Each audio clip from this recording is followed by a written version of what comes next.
Alright ladies, so one of the big topics we're going to talk about today is called metabolic flexibility. It's basically our entire nutrition philosophy, and we're just going to kind of go over it and how it works. You know, it's kind of funny because the basic tagline is eat like shit and look like gold. Now, one of the big things about this is we're not saying to literally eat crap all the time. But what we're trying to say is basically that you should be able to eat crap sometimes and be able to get away with it and literally still keep losing body fat. So what we kind of have here is the start, the middle, and the end. This is kind of, you know, the normal, we're kind of graphing this based on kind of what it would be like when you come to us in terms of what you're eating. What we kind of want it to be in terms of when you kind of start going, when you're really getting back in and getting used to just dieting again.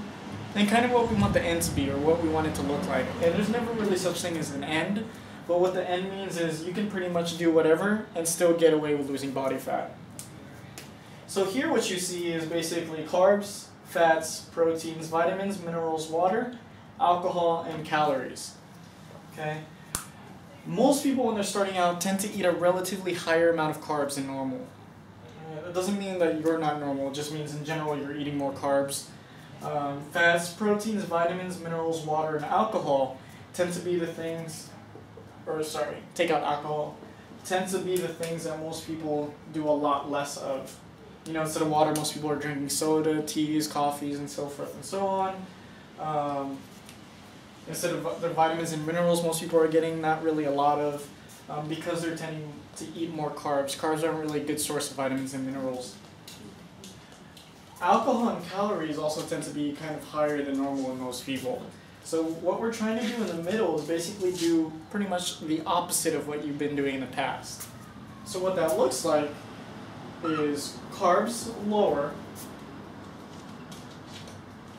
fat, protein, vitamins, mineral, and water higher, alcohol a little bit lower, calories lower as well.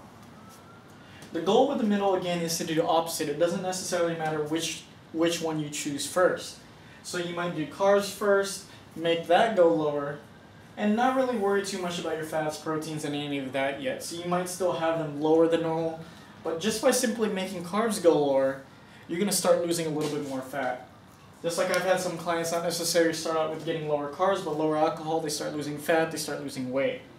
Same thing with calories. A lot of you have basically heard me kind of say, you know, calories is one of the easiest things to start on. Basically less portion sizes. You don't even have to really worry about what you're eating, and you're still going to already start losing weight. So that's kind of what we're going for here. You have the option to do whatever one of these categories is possible, and basically just do the opposite of it. But the difference here in what we do is the end, or what we're trying to do near the end. Okay? At the end, basically, all categories, we want you burning fat, losing weight, or doing whatever you want, whether it's high or low.